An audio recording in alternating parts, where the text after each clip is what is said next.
இன்றே டவுன்லோட் செய்து உங்கள் ஃபேவரட் ஷோக்களை என்ஜாய் பண்ணுங்க.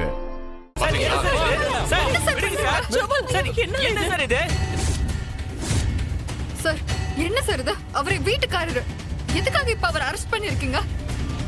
அண்ணே உறங்கிட்டு இருந்தவரை இழுத்துட்டு போறாங்கண்ணே. இல்ல இப்ப எதுக்கு கப் போட்டுருக்கீங்க? என்னங்க நடக்குது? யோ கான்ஸ்டபிள் பையில அணியா இருக்கு சார். இந்த பைய ஃபுல்லா போதைப் பொருள் சார். எப்படி 2 கிலோ இருக்கு சார்?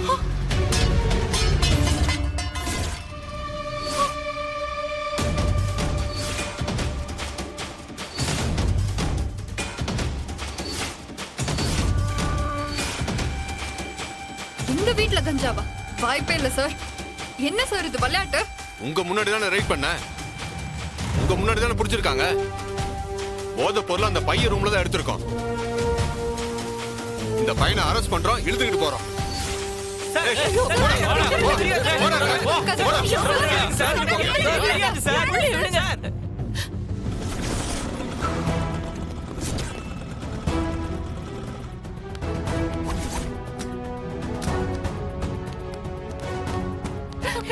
பாட்டி என்ன இது?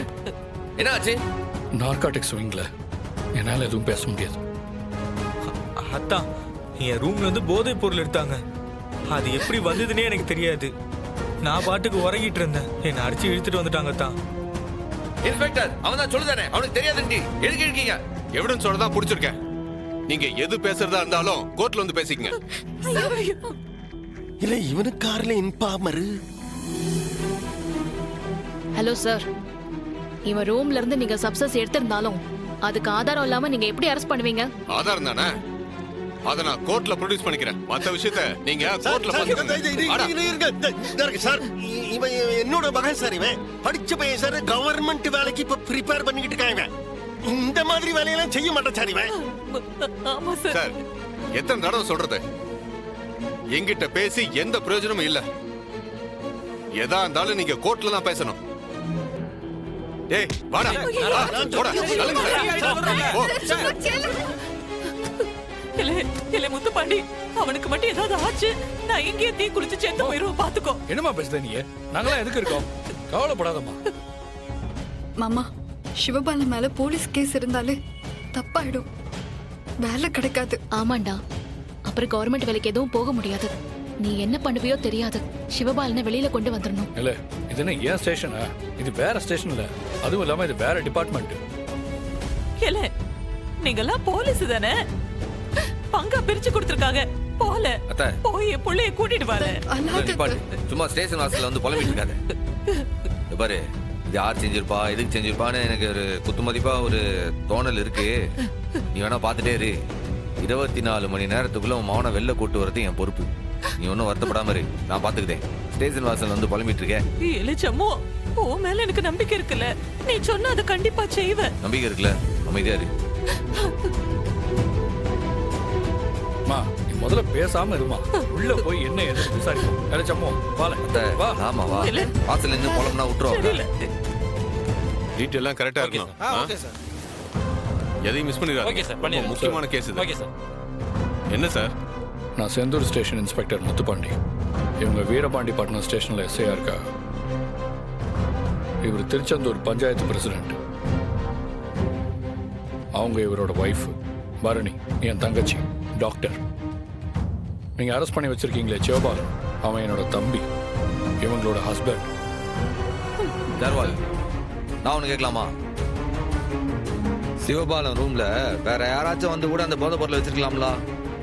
போதை பொருள் வச்சவனுக்கு தானே தெரியும் அது எம்புட்டு கிலோ இருக்கு, என்ன கலர் பேப்பர்ல சுத்தி இருக்குன்ட்டு. இங்க பாருங்க, உங்க ஆள் ஏதோ லாட்ஜ்லயே ரூம்லயே தங்கல, சொந்த வீட்ல இருக்காப்ல. அங்க எத்தனை பேர் போயிட்டு வந்திருப்பாங்க? பப்ளிக் வந்திருப்பதுக்கு கவர்மெண்ட் ஆபீஸா அது? வீட்டுக்குள்ள வந்து எவன் சார் போதை பொருள் வைப்பான்? சார், உங்களுக்கு யார் இன்ஃபார்ம் பண்ணானோ அவன் தான் சார் உண்மையான குற்றவாளி. அவன் ஆறுண்டு தகவல் சொல்லுங்க. என் மச்சான் நிரபராதின்றதை நான் ப்ரூவ் பண்ணுதேன். சார் என்ன சார் இது? இன்ஃபார்மர் பத்தின விஷயத்தை வெளியில சொல்ல முடியுமா? கோர்ட்ல கூட சீல் வச்ச கவர்ல தான் இன்ஃபார்மர் டீடைல கொடுப்பாங்க. இவரு கேட்டா கொடுத்துருவோமா? சார், இந்த வேலையை செஞ்சது யாருன்னு எங்களுக்கு நல்லா தெரியும். அந்த மனுஷன் தானான்னு கன்ஃபார்ம் பண்ணிக்க தான் டீடைல்ஸ்லாம் கேக்குறோம். சாரி மேடம், இன்ஃபார்மர் பத்தின டீடைல்ஸை யாருக்கும் தரக்கூடாது. சார் நானும் இதே டிபார்ட்மெண்ட் தானே, ரிக்வெஸ்டா கேட்குறோம், ஒரு உதவியாவது பண்ணுங்க. நியாயமான உதவியா இருந்தா நிச்சயமா நான் செய்யறேன். சொல்லுங்க சார், என் தம்பியை பத்தி எனக்கு நல்லா தெரியும் சார். அவன் நிச்சயம் எந்த தப்பும் பண்ணிருக்க மாட்டான் சார். சார், மறுபடியும் அதே ஆரம்பிக்கிறீங்களா சார்? சார், நான் சொல்ல வந்தது அது இல்லை சார். அவன் கவர்மெண்ட் எக்ஸாமுக்கு ப்ரிப்பேர் பண்ணி எழுதி ரிசல்ட்டுக்காக வெயிட் பண்ணிட்டு இருக்கான். இந்த நேரத்தில் நீங்க எஃப்ஐஆர் போட்டீங்கன்னா அவனுக்கு அந்த கவர்மெண்ட் வேலை கூட கிடைக்காது சார். ஒரு ஹம்பிள் ரிக்வெஸ்டா கேட்குறேன், அவன் மேல போடுற எஃப்ஐஆர் ஒரு நாள் தள்ளி வச்சு போடுங்க.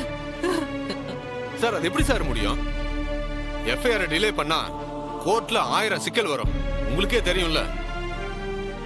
சர்வால், உங்களை கெஞ்சி கேட்டுதான். ஒருத்தனோட வாழ்க்கை இது. 24 மணி நேரம் டைம் கொடுங்க. அதுக்கு முன்னாடி உண்மையான குற்றவாளி யாருன்றதை உங்க முன்னாடி நான் கொண்டு வந்து நிப்பாட்டுதேன். கொஞ்சம் கருணை பண்ணுங்க சார்வால். சார், பெத்த புள்ளி இந்த கோலத்துல பாக்குறதுக்கு எனக்கு மனசு ஒப்பல சார். தயவு செஞ்சு என் மகன் கேக்குற உதவியை செஞ்சு கொடுங்க சார். உங்களுக்கு புண்ணியமா போகும். ஆல்ரைட், உங்க யாருக்காகவும் இல்ல, இந்த அம்மாவுக்காக உதவி பண்றேன். நன்றிங்க சார். ரொம்ப தேங்க்ஸ் சார். அதுக்காகலாம் ரொம்ப டிலே பண்ண முடியாது. இப்ப டைம் என்ன? 8. நாளைக்கு காலையில 8 மணி வரைக்கும் டைம் தரேன். அது வரைக்கும் நான் எஃப்ஐஆர் போட மாட்டேன். அதுக்குள்ள கண்டுபிடிச்சிருங்க. காலையில 8 மணிக்கு 1 நிமிஷம் கூட ஆச்சுன்னு வச்சுக்கோங்களேன், நான் லேட் பண்ண மாட்டேன், பாத்துக்கங்க. இது போதும் சார், இது போதும். ரொம்ப தேங்க்ஸ் சார். தம்பியை மட்டும் பார்த்து கொஞ்சம் பேசி கிளம்பிடுறோம் சார். ரொம்ப நேரம் பேசாதீங்க, 5 நிமிஷம் தான். கான்ஸ்டபிள், அக்யூஸ்ட் இவங்க பார்க்கணுமா? 5 நிமிஷத்துக்கு மேல அலோவ் பண்ணாதீங்க. ஓகே சார், போய் பாருங்க. சிவபாலா, ஐயா, கொஞ்சம் கூட உங்களுக்கு வருத்தமே இல்லையா ஐயா? என்ன இருந்தாலும் சிவபாலன் நீங்க பெத்த புள்ளையா. என்ன செய்ய, எனக்கும் வருத்தம் தான். ஆனா என்னைய சன்ன பாடா படுத்தி வச்சா அந்த கரகம் பிடிச்சவன். என்னையா சொல்றீங்க ஐயா? எனக்கு மனசே கேட்க மாட்டேங்குது. பாவம் சிவபாலா, கவர்மெண்ட் வேலைக்கு வேற படிச்சுக்கிட்டு இருக்காரு. அவர் போய் போதைப்பொருள் கேஸ்ல உள்ள அனுப்பிட்டீங்களே. இனிமே கவர்மெண்ட் வேலையில சேர முடியுமா? தம்பியோட எதிர்காலமே பாழா போகாதா? என்னலே செய்தது அதுக்கு? ஏலே, அவன் அடிக்கிறப்ப எனக்கு வலிச்சிச்சுல்ல, அது மாதிரி இந்த சவுந்தர் பாண்டி திருப்பி அடிச்சா எப்படி வலிக்கும்னு அவனுக்கு தெரியணும்ல. அதான் அதான் அவனுக்கு நான் பாடம் எடுத்தேன். இப்ப வாழ்க்கை பாழா போயிடுச்சுல்ல. என்ன இனி என் வாழ்க்கை பூரா நான் போடுற ஓசி சுரவன் தின்னுக்கிட்டு கிடக்கணும். அந்த ஒத்த ஓட்டுக்கு இன்னும் இருக்குல்ல, இன்னும் அவனுக்கு நிறைய இருக்கு. அவனை நான் என்ன பாடுபடுத்தி வைக்க பார்த்துக்கிட்டே இல்லை.